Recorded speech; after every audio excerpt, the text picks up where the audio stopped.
Trying to come to the satsang today. And it's strange because this is the third year in a row that I get to talk during Ganpati festival. I have some strange karma with Ganesh, it seems. And last time I had to talk in, what was it called? Ganesh Chaturthi, actually. But today, to make a difference, actually I'm not going to talk about Ganesh. Since all of you know, we are celebrating Swamiji's discipleship, and I've been asked to talk about something that has inspired me of Swamiji in my discipleship, in my life, whatever, and also, of course, tied with the Gita. And right away, I'm sorry, this drives me crazy. There we go. Right away, I want to say that, of course, many of you know that something that has inspired me very much of Swami is his music. And so I wanted to start by singing a little song for all of you, one of Swami's songs. And this is one that is not heard very often also. It's called To Death, I'm a Stranger. And I hope you'll enjoy.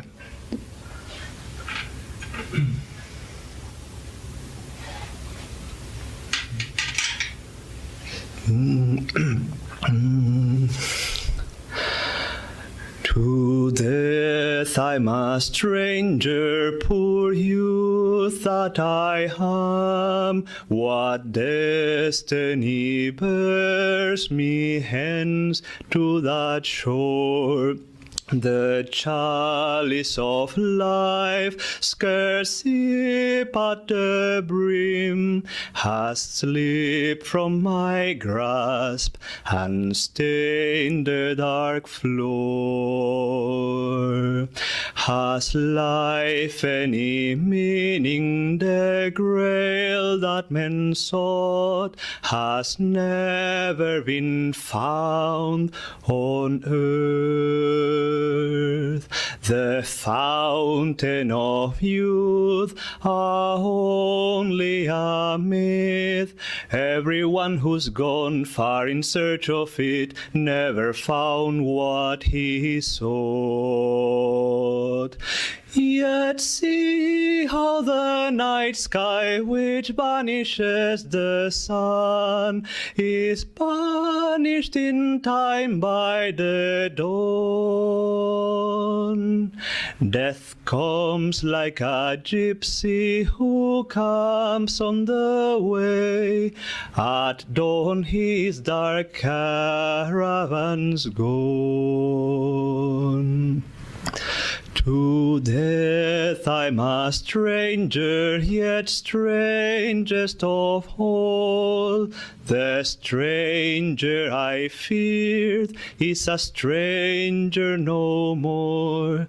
The shadow I fear but hides from the sun.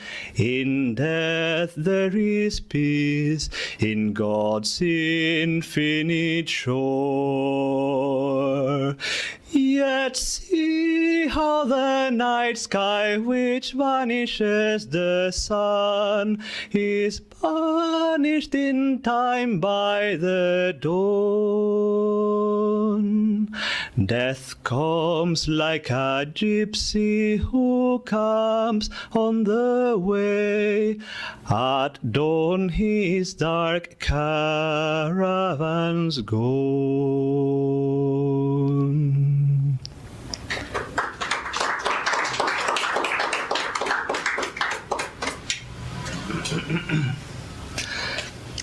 Anyway, I'll explain later why I sang that song.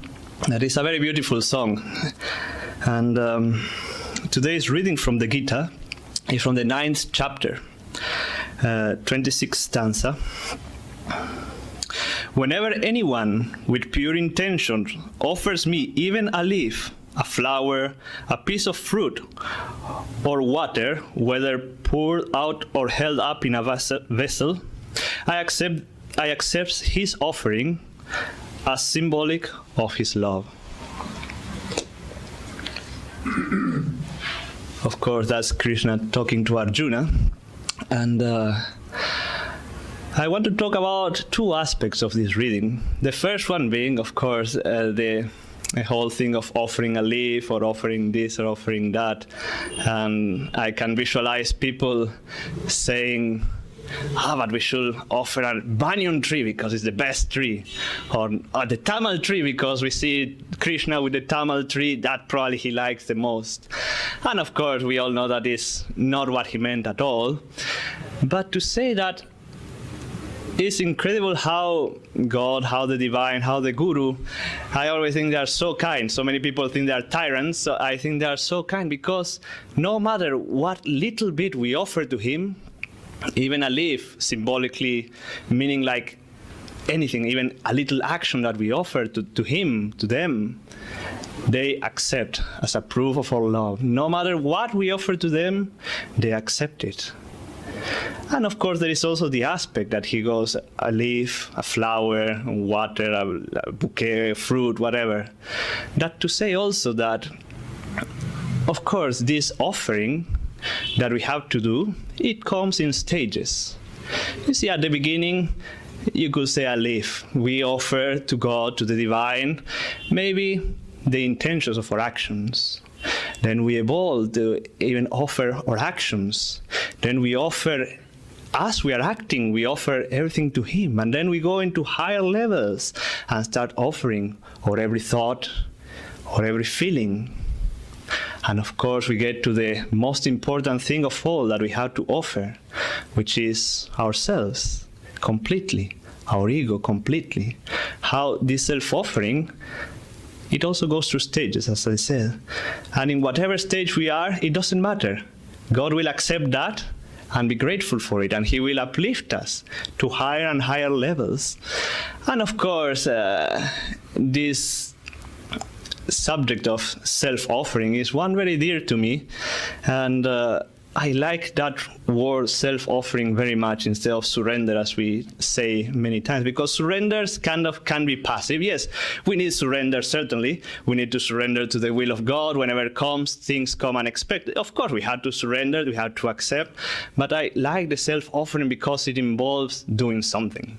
You know, it involves us putting a conscious effort to give back to the divine. And you can see how this ties to Swamiji very much. But I wanted to take it from another point that has very much touched me. And it's something that some of you may not know. But before Swami passed away, I think it was around a week he passed away, he watched the final edition, or almost the final edition, of Finding Happiness, that movie you all know probably. And as he was watching it, of course, he was weeping, he was loving the movie so much. And at the end, he was weeping, and he said something like, I'm paraphrasing, "Now I feel that I have fulfilled my Guru's mission. Now I feel finally, that I have done my work." And incredibly, a week or so after that, he passed away. And I mean, we all know that one of the hallmarks of Swamiji was that he never did anything for himself, ever. He did everything for the Guru, everything for God in that higher sense.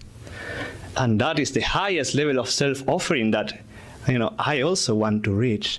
Of course, he had already attained that level of self-offering that he was able to give everything, his entire ego, to the divine, and so he was able to do so much. But, then I think about it and I say, would I be able to say that at the end of my life? Would I be able to say that I feel that my mission is complete? Now, I don't think I have a mission, honestly, and probably many of us don't have any mission. But, of course, our highest mission is to reach the goal. That's the highest mission. Swamiji probably had already achieved that, so he had an extra mission on Earth, which I hope I don't have such a big mission, honestly. I don't know, I always open, but...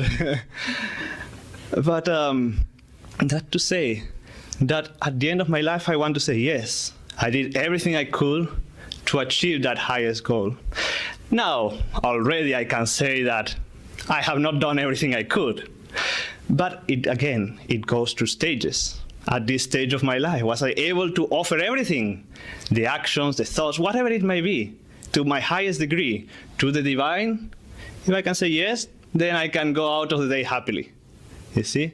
Because we don't have to wait till the end of our lives and all that. No, we never know. Actually, many times I like to think. We recently lost like 4 people very unexpectedly. And many times I like to think, what if I was to die tomorrow? What would happen? What will be my state of consciousness? And I tell myself, I don't want to, be lying on bed and say, oh no, if only I had not wasted so much time, if only, if only. That is the thing that gets you, at the end, regret like that. And I decided, of course, I don't want that. So one of my mottos has been, inspired by Swamiji, don't waste time, Even if you have to recreate, because we had to recreate, don't waste time doesn't mean like every second of the day either be meditating or serving God through some outward activity, no. But how do I measure? Every day I try to measure, how did I do today? What did they? But my measuring is not like, have I meditated 4 hours, 3 hours, 2 hours? Have I done this much service, or how much time I've been serving today? No. What I try to measure with is how much, through even my walking around or talking to people, was I able to feel the divine in my heart. That is always, thanks to Swamiji, of course, my measuring cup right now. How much was I able to feel that presence within myself? And if at the end of the day, maybe I meditated, just an hour, hour and a half, which is not ideal at all, of course, because maybe I was busy with something else. But if at the end of the day, I say, well, Master, how did we do today? And I feel, that smile in the heart, okay. Okay, so yes, there's always room to improvement, but I'm happy. I'm happy that you are happy, you see? And to me, Swamiji was the example of that, certainly, because he was feeling that all the time. That no matter if he was with people, no matter if he was serving like crazy or meditating, he always had that presence. And that presence is all that matters, really. The other day we were giving a class about spiritual progress, and Swamiji said very clearly how spiritual progress really is how much the intensity of your devotion, the intensity of your dedication, and how much you are able to feel God's power in everything. Not intellectually, of course, because we all know intellectually, God does everything, fine, but how much you're able to feel.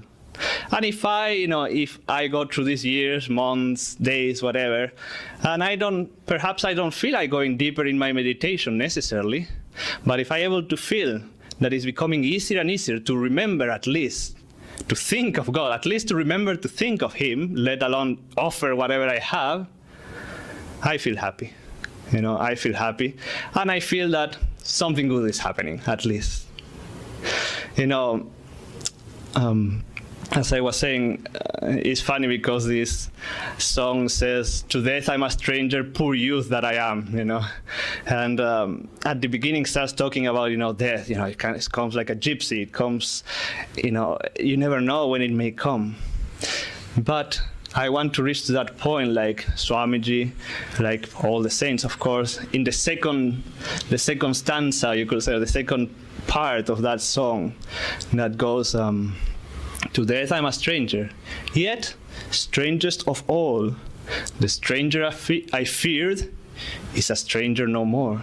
Now that fear of the unknown, of death, is vanished, because we start to realize that there is no difference really. It's just a change, you could say. The shadow I fear but hides from the sun. When you are in the divine light, all shadow, all, desires, everything is dissolved. In death, there is peace. In God's infinite shore. When you are able to reach that state, and you are able to relinquish the body in that high state, because you have offered everything that you have offered the ego up, then you are in God's infinite shore, forever and forever. And that, of course, is the state of self-offering we want to reach. Start with the small things, but gradually more and more offer everything that you have, that at the end of our lives we can also say, yes, I have done everything I could. That is really my goal right now, to say like, I have done my very best every day to find God home.